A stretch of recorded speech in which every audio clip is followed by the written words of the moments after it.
good day, and welcome to the next edition of What's Privacy Got to Do with It? My name is Tahira. I'm joined by my co-host, Lennox Cumberbatch. And welcome to the three Ps of a PIPA privacy program. Today's topic is really focused on how you can integrate policies, procedures, and people into your data protection program or strategy if you haven't already got one in place. We really appreciate you joining us, whether you're joining via LinkedIn or YouTube. We do appreciate you taking the time to learn more about this particular approach to help you implement a good data protection program. Now, we're going to give just a few moments to get people to join. Um, I'm curious, in your organization or in the work that you do for privacy and compliance, which areas do you think are going to be easiest and hardest for you to manage? Is that the policy side, the procedures, or the program? Drop your comments. We should be able to grab comments. Yeah. Feel free to drop your responses in the comment section. We'd love to hear from you. We'll just give a few more moments. Lennox, did you want to just say hi to everyone today? Hi, good afternoon, everyone. And as Tiara said, welcome to our third for 2023. The year has really gone quickly, but we're very excited to share the information that we have to share today. And we're really looking forward to having some good comments and questions coming up of today's session as well. Sure. Okay.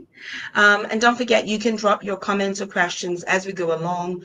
We will have an opportunity at the end. We've had some questions pre-submitted, so we'll go ahead and address those, but we will endeavor to respond to as many of your questions or comments as possible.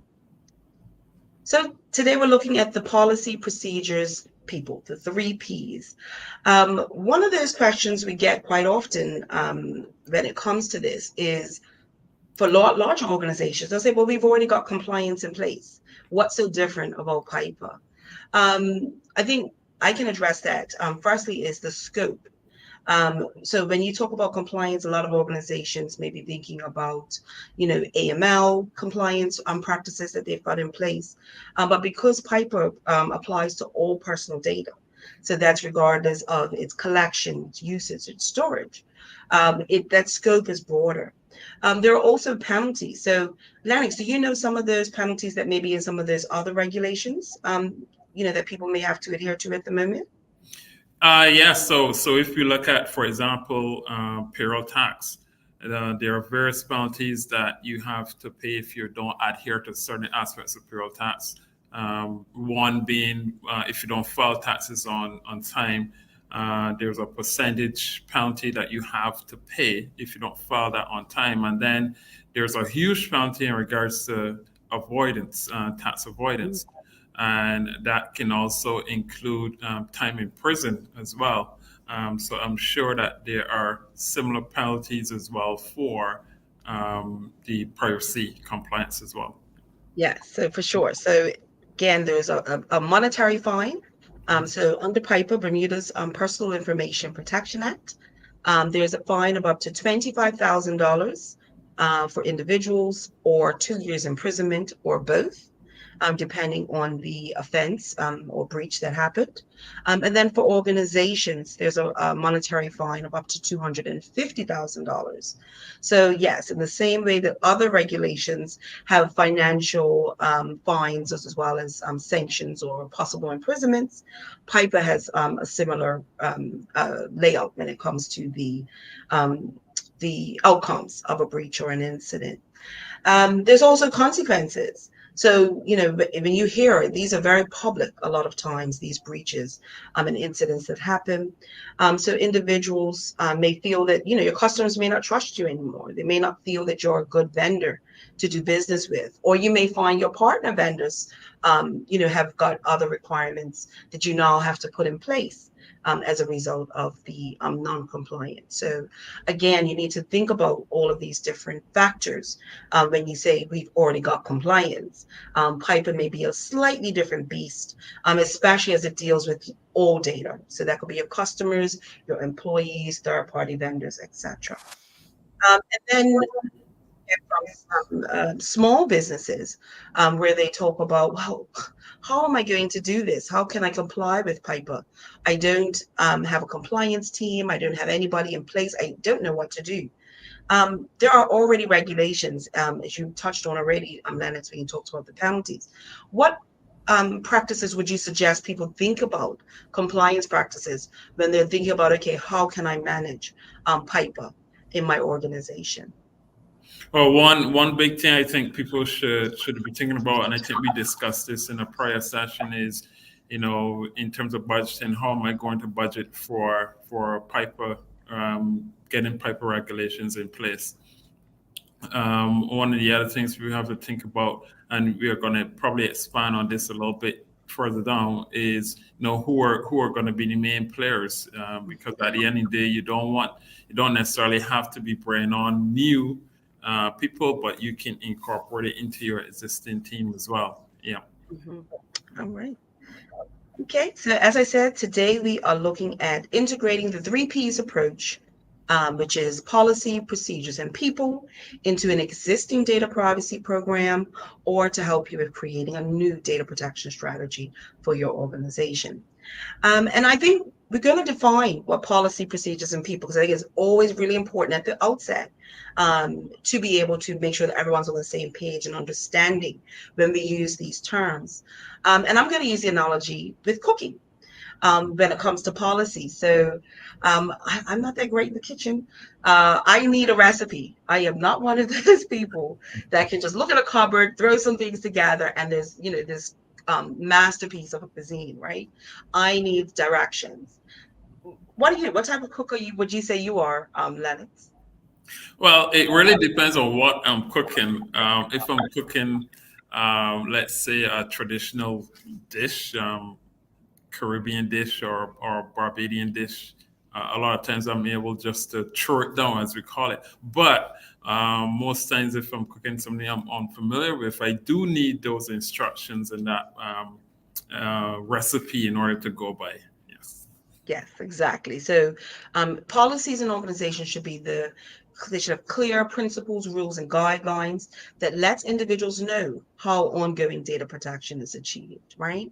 So again, giving clear instructions, letting people know what's those ingredients, those essential ingredients, requirements, is one of the ways you can start to underpin your data protection program. And then procedures. So again, as I said, I might go back to my, I'm not that great a cook. To be fair, I actually got kicked out of a food and nutrition class in high school, and it was kindly suggested that I do art instead of cooking, which was a good thing because I think I was burnt down the kitchen at one point. But in a recipe, you may have beat the egg or whisk the egg, right? Those are two very different procedures. Now, in my mind, to me, I'm just scrambling this egg.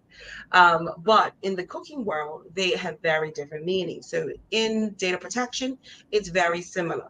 You want to have a clear methodology for any staff, that's operational staff, using the data that has clear rules and responsibilities outlined in those procedures.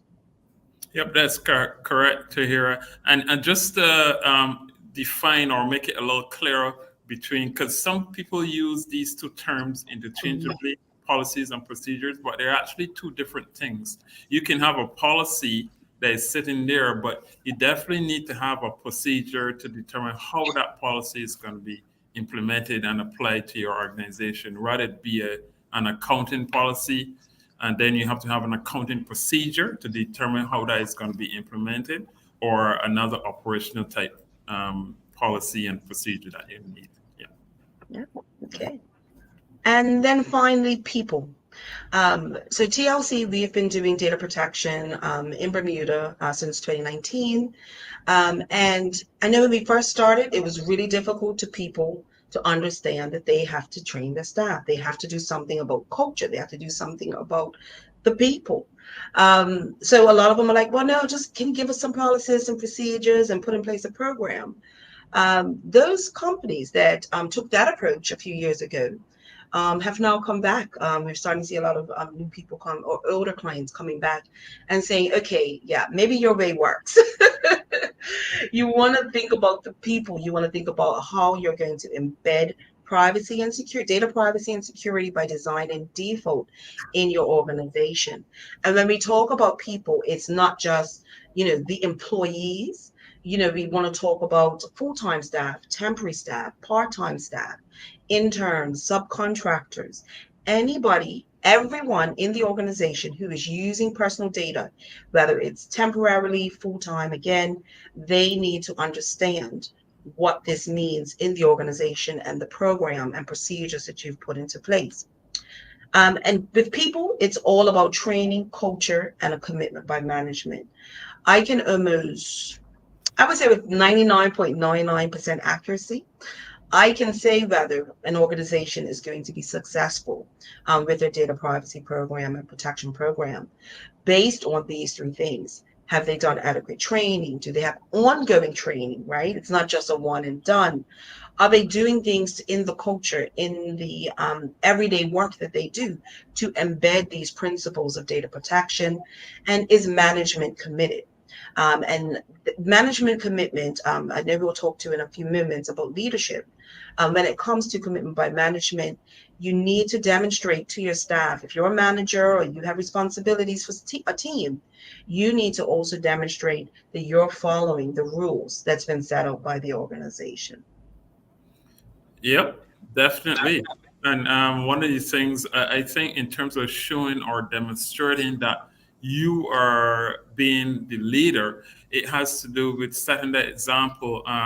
So you being that role model for whatever procedure or policy that you want to be want implementing, practicing what you're Mhm. preaching, as a Oh, lot of yes. people say. Communication is a big example as well of how open communication of how leaders can show that they're committed, getting feedback from their employees, giving feedback, continuous improvement, which we'll talk a little bit about as well. Um, Practicing continuous improvement yourself if you recognize that there are certain parts of a policy or procedure that needs to be improved.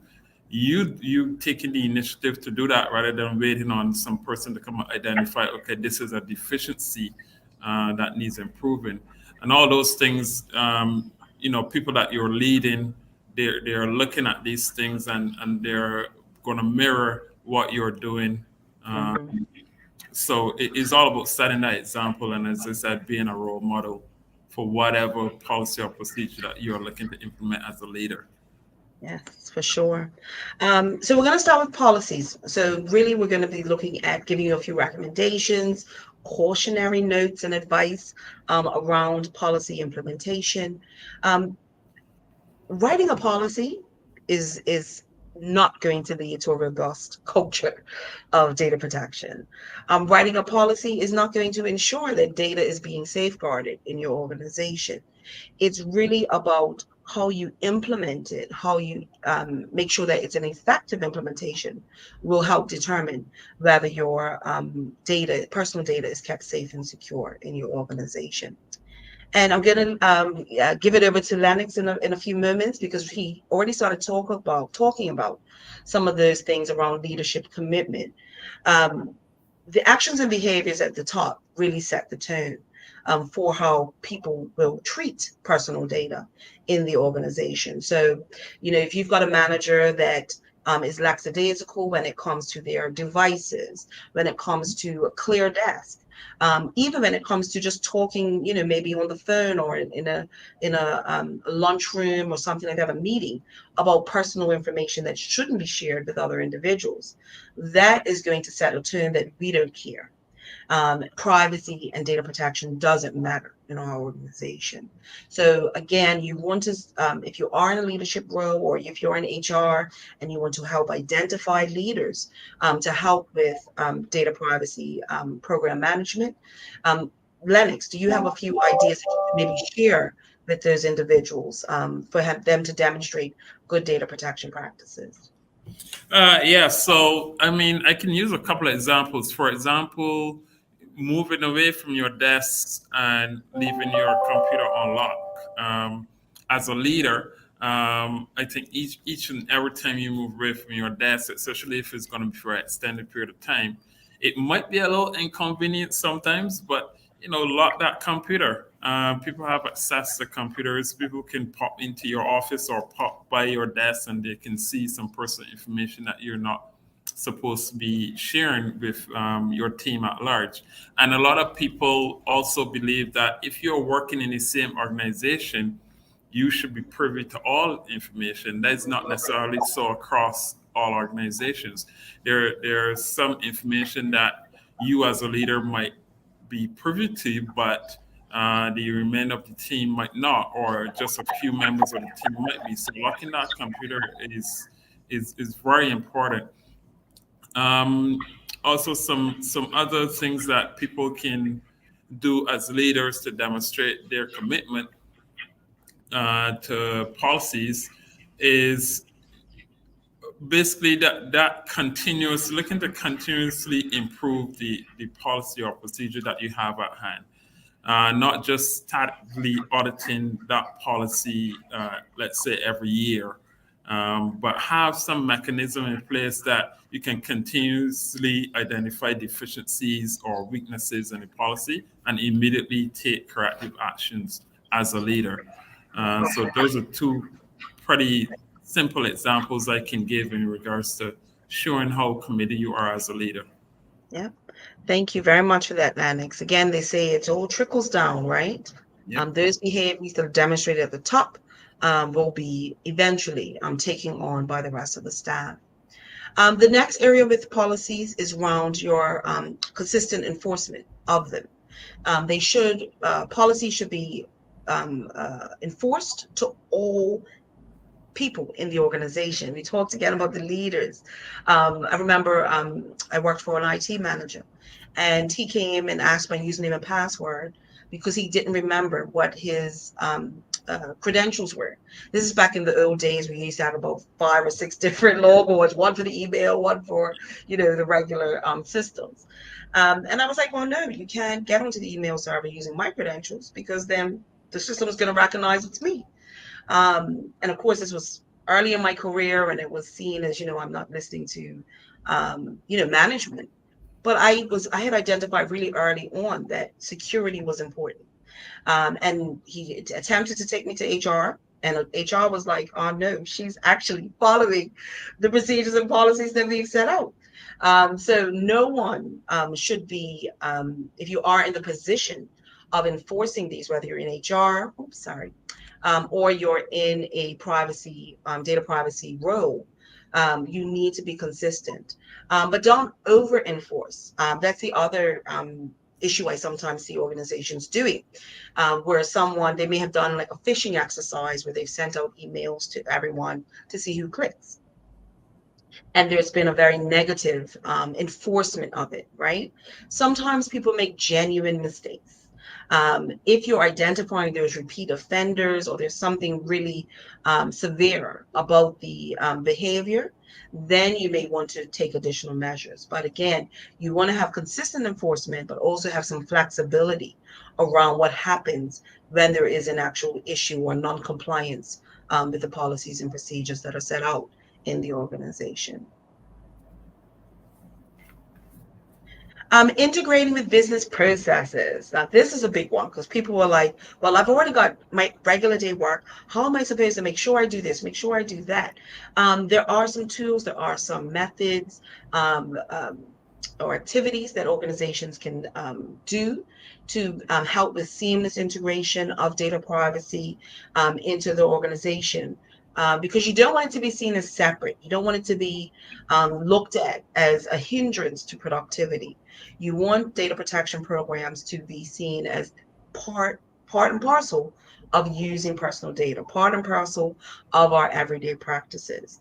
And you can, by doing that, by identifying touch points where data is collected, used, and stored in your organization, that may help with you mapping out what the processes and procedures are going to look like in the organization.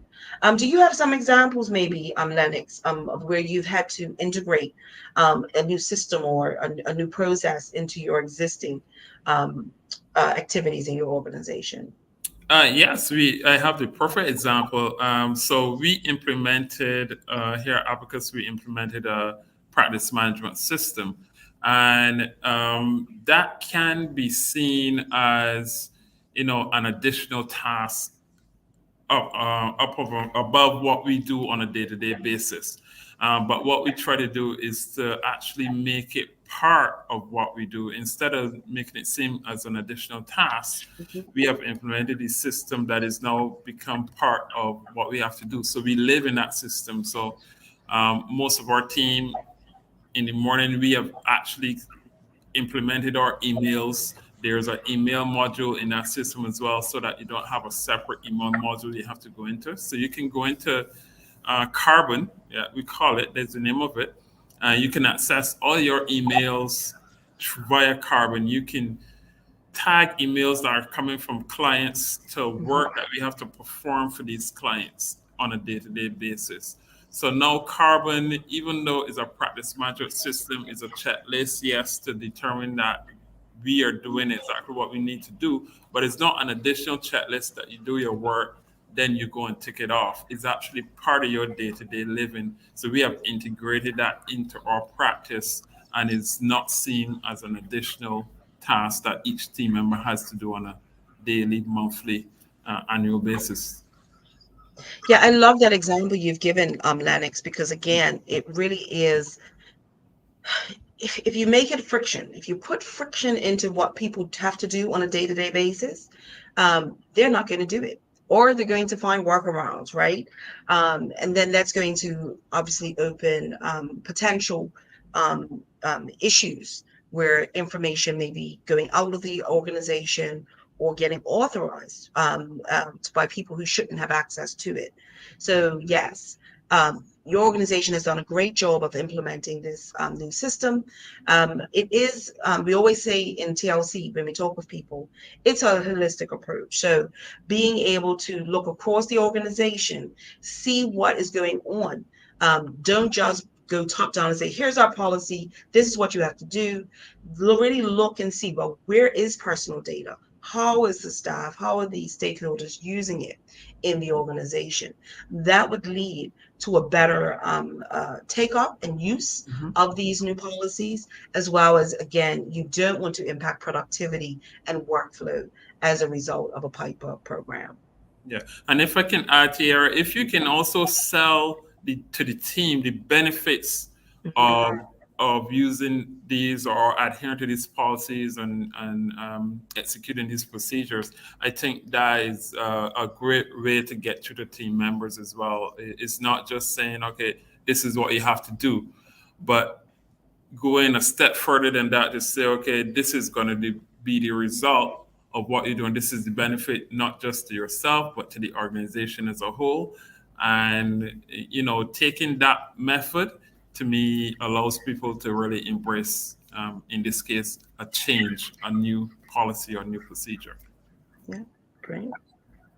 All right, so now we're looking at procedures. So we talked about policies, so recommendations again, making sure that leadership is involved, looking at how you're going to integrate it with those processes as well. Once you've got your policy in place, now you need the procedure. You need those actual steps that individuals will follow to have the desired outcome, which is secure data, personal data in your organization. Um, there are some recommendations that we have that we're going to talk about in procedures. But before we go there, I just had a thought, Lennox, about procedures in your experience, not necessarily with Abacus, but perhaps with other employers or other clients. How have you found procedures being implemented? So is it people are just given a procedure and they said follow it, or have you found that organizations develop procedures alongside the staff? What's been your experience? Well, I've seen it from both sides. In my one of my previous jobs as an auditor, I've seen companies where they have just come in one day and say, okay, this is a new procedure, just follow it. They haven't provided any training. They haven't provided any explanation of the procedure. They've just said, okay, this is a new procedure, just follow it. And then I've seen it from the other side where the procedure has been implemented with the assistance of the team, with feedback coming both ways. You come with a procedure and say, okay, this is a new procedure we are seeking to implement. We want you to review it. We want you to provide feedback, even provide suggestions for changes or improvements. So to me, that, in my opinion, that process has worked a lot better than just coming with a procedure that's already done and say, okay, this is a new procedure. That action sometimes is necessary in some cases, but in most cases, if you involve the team in regards to finalizing that procedure and implementing it, it's more readily accepted than if they're just given a procedure to follow. Yeah. And that leads really nicely into communication. How we communicate with our team when it comes to the policies and procedures will determine how they accept it, how they receive it, even, right? Um, I'm sure if someone, if I put myself in the example of an employee where a set of procedures is just landed in my inbox, and I'm being told you have to follow these procedures, I may have a very different reaction than if, maybe someone came and said, okay, in your department, what are you doing with personal data? How are you using it? And then I've given feedback, and then they've come and said, based on feedback, based on best practices, this is how we have implemented these procedures from our policies, right? I think that gives you a very different feel for procedures. And I think in organizations that adopt either a hybrid approach where they're working with individuals but also obviously using best practices and following the regulations, they're more likely to get a better support from the staff around the procedures that's being implemented, because how you do it matters, and also where you're putting it. Accessibility is another big thing. If it lands in my inbox and my inbox is full, chances are I'm not going to go back and read it, right? I'm not going to go back and, okay, well, what was the procedure for sending secure emails? Most likely it's just going to end up either in my PIPA folder, or it's just going to go slide down in the list. Thinking about, doing intranets or putting it in a place where everyone can easily access it, or even where it's prompting you, individuals on a regular basis with reminders about certain procedures that may have just been implemented. These are what we would call good communication practices for data protection, because of course, if you do not communicate it and make sure that staff have access and understand the rules and guidelines and the instructions, then how can you hold them accountable, right? I think that would be a good argument to say, well, listen, the company didn't even tell me that there was a procedure, even though it had been published and maybe it was just sitting somewhere. There was no real communication and engagement with the team around those procedures. You touched on earlier, and I would hope if you can just expand on that a little bit more, Lennox. You talked about training. How does training play out when it comes to procedures, in your experience? Well, training actually, it helps to give the employee or give the team member additional ability to follow the procedure. Um, if you have a particular, and this isn't necessarily just for when it comes to PIPA or privacy, it comes to everything. If you don't provide that necessary training, let's just use a football, for example. You just take someone off the street and you give them a ball and you tell them go play football. They're probably just gonna kick that ball around. But with training, it increases their ability to control that ball, to dribble, to pass. So training to me is critical in implementing any new policy and communicating any new procedure or how it's done. Is just one of those things that has to happen. Yes.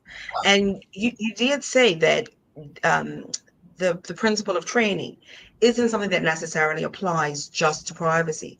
And this is why I always tell organizations, getting in place a good data privacy and protection program may help your organization in other areas. As you look at how you're communicating, you may find that there are gaps or areas that need more communication in other regulations or other workflows in your organization. So when you look at holistic data protection, the outcome or the benefits aren't just complying with PIPA. It is also about being able to improve overall the operations of your organization. You will always find some benefit within operational areas when it comes to data privacy, because you may either be finding or using data that you didn't need to, collecting it, or you may find a better use for the data. You've now found greater insights into what's going on in your organization. And then also, I just wanted to touch on this before we move on, is when we talk about communication, it's not just the how and where, it's also how often. On average, they say that it takes 7 exposures to something for long-term retention. So when you're thinking maybe, okay, well, we're going to implement a procedure about um, uh, taking customers' requests over the phone, subject access requests. This is the procedure. You may have to give them the full procedure. Then you may have a little snippet and just send it as an email reminder before you accept someone's subject access request. You must verify who that individual is. Maybe have it just flash up on the screensavers on people's desktops or laptops and things like that, company devices. Again, finding little ways that you can communicate it on an ongoing basis is much more effective than just sending a procedure or giving people procedures, telling them sign that they've accepted and acknowledged it, receipt of it. You'll get a much better outcome if you do that. There's repeated exposures. Monitoring and auditing. So we can put our policies and procedures in place. But how do you know people are actually following them? And I have it's not a privacy example at all, but it's a parental monitoring, and I'm sure you can maybe have some agreement with this. Then you have to monitor your children. So when my eldest was a bit younger, he was eating a cookie in front of the TV. So I said, "Oh, you have a cookie? Okay." So I went, did whatever I could do. Then I came back maybe 5 minutes later. He's still eating this cookie in front of the TV. So you still eating cookies? He said, no, it's the same cookie.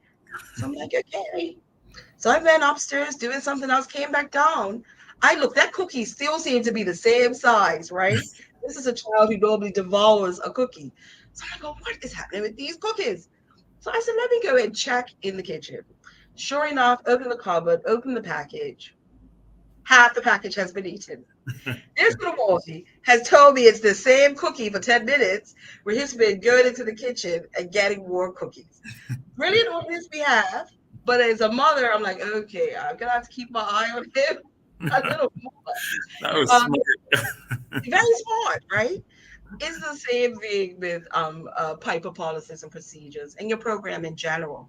Identifying areas where you may need improvements or adjustments.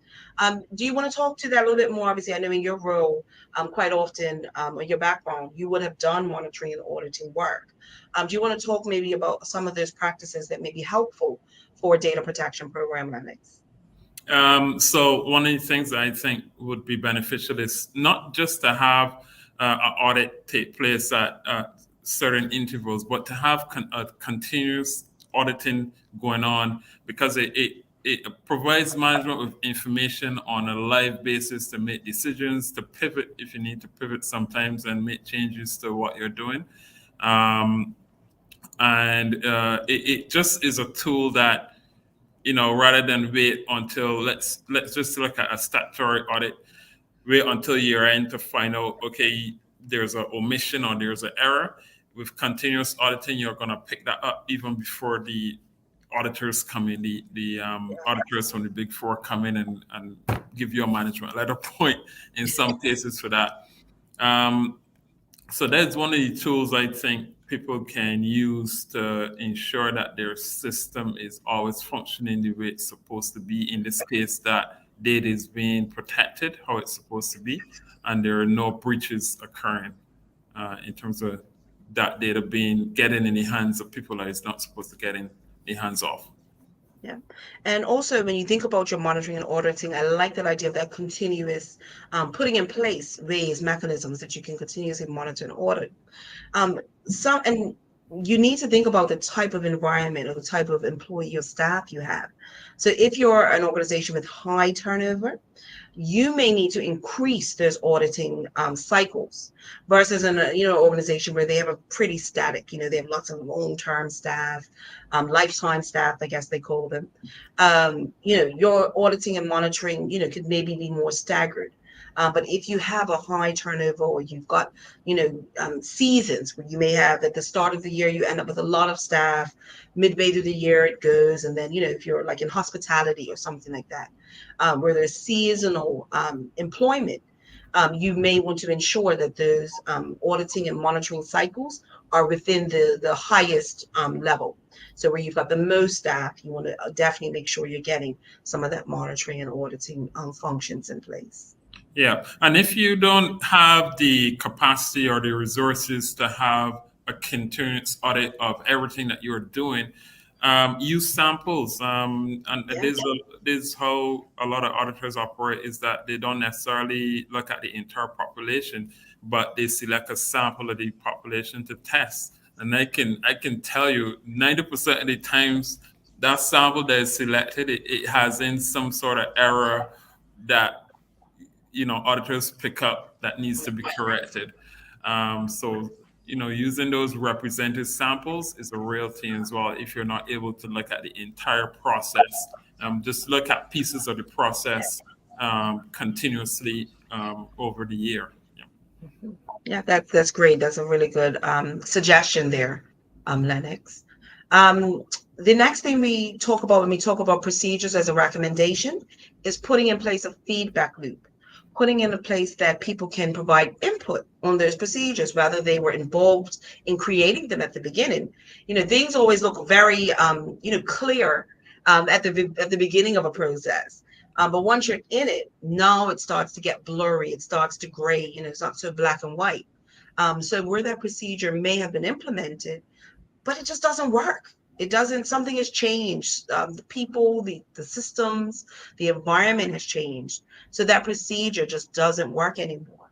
So putting in place a mechanism or feedback loop that employees, one, feel safe that they can give you feedback, as well as two, that there's a way that you're able to show and demonstrate that you're taking that feedback on board, and really sort of critiquing any policies or procedures that you did create. Um, I think with the feedback loop as well, it helps with employee engagement and ownership. Lennox, you said, you've been in environments where people were involved at the beginning, but keeping them involved, showing, well, this is our new latest procedure based on these critiques from staff or these recommendations from staff. It really can foster, again, that culture, that thinking culture of holistic data protection. Before we go any further, maybe it'd be good to get a gauge if you are able to comment. Just drop in the comment section, yes, if your organization has a feedback mechanism or loop in place at the moment, whether that is in a privacy realm or financial or HR or marketing, whatever that may be. If you do have something in place, it'll be interesting to know how many of you do have a feedback loop that you can maybe utilize for data protection. Again, we talk about seamless integration. We talk about not reinventing the wheel. If you've got some practices in place that data protection can use them. You don't have to go and create whole new practices for activities that are already taking place. Right. So the third P is really around for people. Um, we talk about policies and procedures. It's really the people that decide what happens in an organization, right? Personally, for me, the people bit is the most exciting.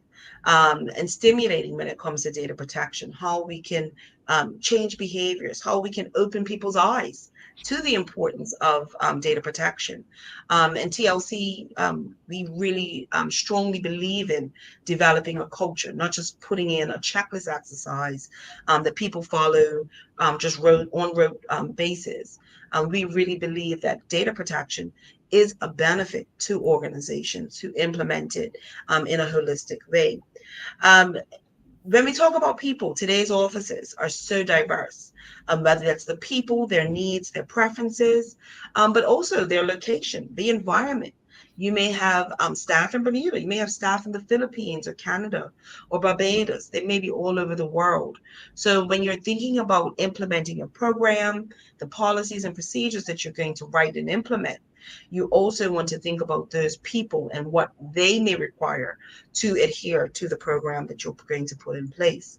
Um, and really the behavior change piece to me tends to be the most challenging for organizations, right, Annex? So you can, when it comes to accounting, okay, yes, we account for, the numbers, the dollars and cents. But if that money doesn't find its way because someone just left it under the till, right? That's a behavior. Or if someone is maybe not reporting in certain things, financial instructions, that's a behavior that organizations would need to address, right? So it's not just about the policy and procedure that you put in place, even in an area where you think, accounting is very structured. There is still a behavior. So regardless what organization, what industry you're in, what sector, behavior is one of those big things that your organization may have to overcome. Yeah, and as you are saying, policies and procedures are practically nothing without people. Hmm. People have to implement policies by procedures. If you just have a policy there sitting and people are not doing anything with that policy, is useless. So, as Sarah said, the human behavior is so important when it comes to implementing policies and procedures. And when we talk about behaviors, um, I like to use the BJ Fogg behavior model. BJ Fogg is an American social scientist. I think he was a professor at Stanford, and he wrote a great book, which I read many years ago, called Tiny Habits. And he identified there's three factors that lead into behavior change, right? We all want to get to this target behavior up here in this right hand quadrant of data protection. So we want to get from low motivation up to high motivation. If we're at low ability, we want to get our team to high ability. And we also want those triggers in place, those prompts or cues, which increase the likeliness that we will actually perform the target behavior, which is secure and protected personal data in our organization. His framework was really about offering a structured approach or a way to understand human behavior and solving behavior related issues. So, motivation. Uh, for me, when it comes to personal data, a big motivating factor for me is the fact that there is a up to $25,000 fine and some prison time, right? I am going to do all that I can to ensure that personal data is protected. However, there's other reasons people might be affected. Maybe personal goals, reward, social pressure, or intrinsic values. Motivation is really about motivating people or influencing them to come with a behavior that helps to support the data protection program that's in place in the organization. Here's a motivation example. We want to motivate employees to complete mandatory data protection training. What are some ways you think that an organization could motivate their employees for this one, Lennox? Offering various rewards. You might be surprised to hear that people might not be very motivated by, let's say, if the organization is fined money or if it's imprisonment of one of the executives, but offering them a day off if there are no breaches that they cause, that might be a motivation for someone. bragging rights. It doesn't have to be anything monetary. Just simple allowing people to be recognized as, okay, I am the person who've completed most of the training this month. Just having our bragging rights to say, okay, I completed 6 trainings this month. If it's structured like that compared to someone who completed one, that can be a motivation for some people as well. So implementing various little rewards, as I said, it doesn't have to be anything major or monetary. Um, really helps to motivate people to keep on top of their training and completing the mandatory stuff that they need to complete on a Yeah. monthly, daily basis. Yeah. Yep. I've even seen where organizations have had a physical cup. And they had, personal data champions. And these were either given to individuals or departments on a quarterly basis that really represented the privacy program that had been set out well. And I think they got a free lunch or something, right? So they got this bragging rights for 3 months, plus a free lunch or something, from the organization. So again, organizations are different. Your staff may be motivated in different ways. So you may have to have a blend of different motivating factors. But thinking about and being creative about ways to motivate your staff would fit right into moving the organization up that high motivation line on the BJ Fogg model. Ability. So ability refers, when we talk about ability, it refers to the person's capacity to complete the behavior. So that could be the physical capability, knowledge, the skills, or the availability of resources or tools required to perform the behavior. Um, an example we've got here is making it easy for employees to encrypt and secure their emails when sending sensitive information. Now there are email tools that allow you to do one click. So, Microsoft, Mimecast, Egress, they're all examples of encryption tools where you can click right from within your native mail environment. You don't necessarily have to go to another system to send that secure communication. Again, you don't want to make it a friction. You don't want to make it cumbersome for people to do that. What other ways do you think of when we talk about ability?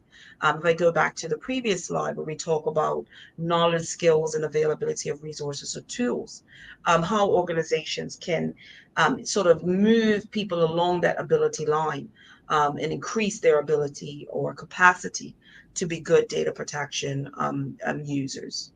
So, in addition to providing people with the correct tools, you also have to, as I said before, you provide people with training.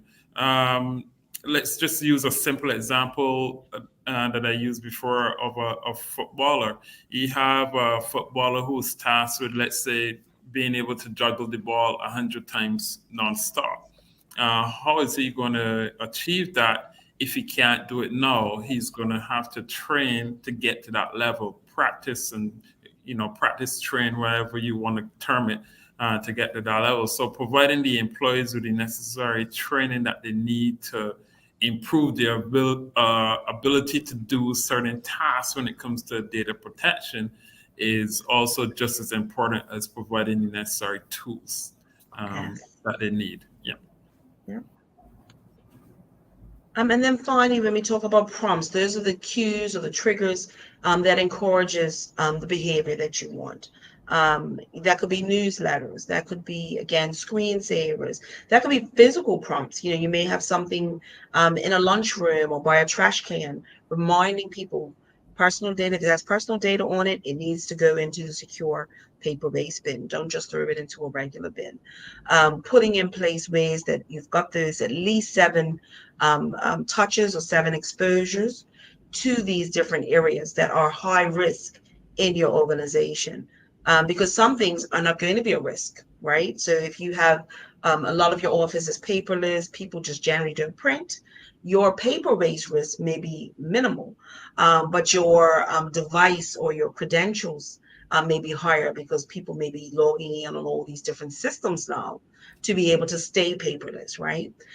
So again, thinking about those prompts that your organization can put in place. Here's an example. if you want employees to report data protection incidents promptly, making sure that there's a system that has a easy to use interface for logging those incidents, having one-on-one conversations with employees to remind them if there's an incident, if there's an issue, please let you know about them. And then also reminding them of this benefits. If incidents are detected early, if mitigations, if things are fixed within it, as a result of the incident, quick enough, the trickle down effect may be lessened. So again, thinking about how you're going to prompt individuals is also useful here, especially for data protection. So overall, when it comes to people, which again I always say is the most challenging I find in organizations, is looking at that motivation. What motivations do you have in place? Align that with the abilities. How are you making it simple for individuals to follow the procedures and policies? How are you giving them the tools? How are you training them? How are you ensuring they understand? That's all your ability. And then the prompts. What cues or triggers is your organization going to put in place to remind people, to coach sometimes individuals, right? You've got the same individual that keeps failing or falling for a phishing email, then you may have to identify the reason why and provide them some additional support. So those prompts with the ability and the motivations will lead to a change of behavior. Where they aren't aligned, or where you may have lots of motivation but little ability and no prompts, you may find that the behavior actually still doesn't occur. So they all need to be in alignment and in place in your organization to get that good behavior around data protection and privacy for your organization. All right, so that's today's package. Again, it's the 3 Ps of a PIPA privacy program. I mean, the alliteration is there, right, Lennox? Pup, pup, pup.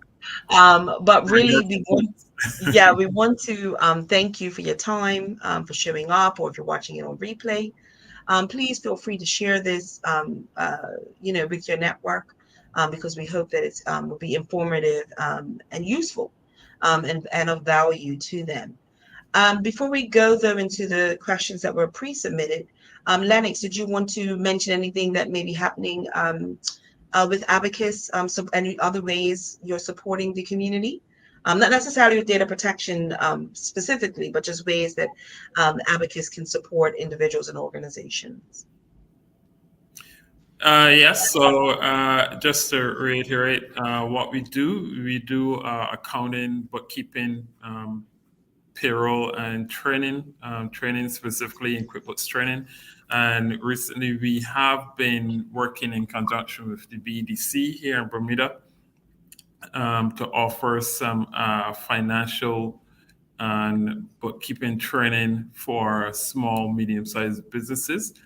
So if you're interested in that, feel free to visit the BDC's website, and you can sign up there for the training course that's going to be starting this week, actually, if the hurricane doesn't prevent that. And yeah, so that's part of what we do. Feel free to reach out to us at info@abacus.bm for information on any of our services. Okay, great. Jana, thank you for your comment.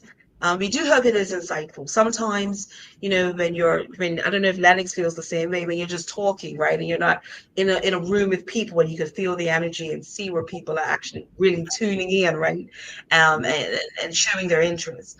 It's really good to know through the comment section that people appreciate it and are taking the time to stay to the end. But okay. Uh, Really quick before I go into the questions. So for TLC, if you are interested, we are passionate when it comes to building a culture of data protection and also helping you in your organization, right? I talked again about privacy doesn't necessarily have to be kept in this box. You may find streamlining of processes, and I know this would make you smile, Lennox. You may find that it's cheaper to do certain things because you're now looking at all of your systems, you're looking at all of your processes, and you might realize, well, we're paying two vendors for the same support, right?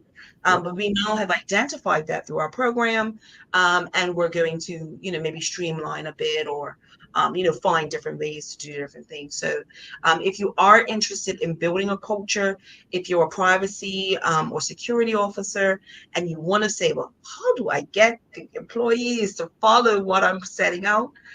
Feel free to get in contact with us. The best email for TLC is solutions@thetlcgroup.pro. All right, just got a couple of questions here. The first one came from someone in the insurance industry, and they asked, how do I pay for this program? We already have AML and ATF and other regulations that we have to adhere to. How do we find the money, or how do we budget for a PIPA compliance program? And I think this one is going to be for you, Lennox, because you're the money man. So do you want to take a few moments to answer that question that was pre-submitted? Yeah, I think one of the things when you're thinking about paying for this program, you have to think about what would be the cost of not having a proper program in place to protect your data. And when you look at the possibility of having to pay a fine of hundreds of thousands of dollars, then including what I would consider a marginal amount in your budget to pay for a program like this would be a non-brainer, because the cost of not having it would be so much greater. And I mean, at the end of the day, many companies have different fiscal year ends, and they might already have budgets for the current fiscal year they're in. But it's not too late to put it in the budget for the next fiscal year that is approved by management and the board, and showing the importance of having to get it in place as soon as possible would definitely mean that it's approved in the budget. Yes, okay. And is that something that Abacus could help organizations with, Lennox? Yep, we do offer assistance with budgeting as well. So if you want, and forecasting, we have a team that can assist with forecasting to show you, how it's going to look like down the road in terms of cash flow forecast. If you want help with that as well, we can offer that assistance. Okay, great. And then I had a question here. I think these next two will be for me. One was, how do I become knowledgeable about privacy? So there are many different ways. I'm going to just do a quick plug here. So TLC, we do offer a privacy officer program. We also offer a course, privacy lead and champions, data and cybersecurity. So we offer training and support and mentorship for individuals who have this responsibility for privacy in their organization. We also, there are a number of free resources online. So TLC, we have our LinkedIn page, we have our website. We're coming up with a new community in the next few months, where we'll be sharing lots of information for individuals. In Bermuda, privacy.bm. That's the Office of the Privacy Commissioner of Bermuda's website address. They have lots of information on there, and their office is always open to getting to answering questions or concerns. So if you do need some support, you can go to the Privacy Commissioner's office in Bermuda for some free support around privacy and PIPA compliance. And then there are lots of online websites. So GDPR is one of the big regulations that came out back in 2018, so 5 years ago now. So if you are just starting out in the PIPA world and data protection, there's a wealth of resources. If you just Google GDPR privacy program, you may find some good procedures that have already been tested. As I said, a lot of organizations have had 5 years now to be doing the practices or good practices. So you can find lots of procedures and information online.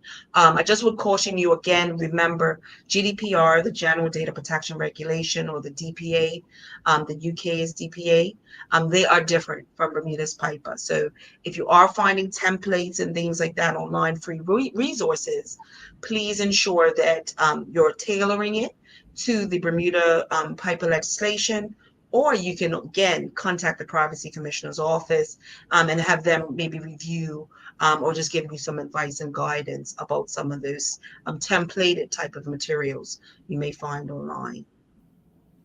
And then the last question here is around how do you build a culture, right? Um, for you, Lennox, when you've worked in operations and audits and things like that, how big, I mean, let's say how big, how much of an impact is the culture that you've seen on the success of any other types of compliance activities? Culture is critical, and demonstrating, living the culture as well by all people on the team, whether it be a team lead or just a team member, is very important. So, culture comes up there with one of those things that is priority in terms of setting the culture, setting the tone that you want your organization to follow. Yeah, great. So yes, again, TLC, we do culture, or you can do it yourself. Again, having privacy doesn't have to sit on its own. You may already have HR. There may be different ways that the HR team can help with the privacy program and changing behaviors, or looking at management, department heads to provide you some more guidance around changing behaviors in the organization can be helpful as well. All right, well, I think that's our time for today. We really enjoyed you watching it. Again, whether you're watching it live or replay, we will be having our final 2023 live stream for What's Privacy Got to Do with It on the 6th of December. So we'll have some goodies for you then. So we do hope that you'll stay in touch. Either contact Lennox. Was it info@abacus.bm? Was it Lennox? If they've got any queries. Yes, Yeah. info@abacus.bm. Yep, info@abacus.bm. Or if you want to contact TLC, it's solutions@thetlcgroup.pro. Thanks for joining us. Have a good day. Thank you.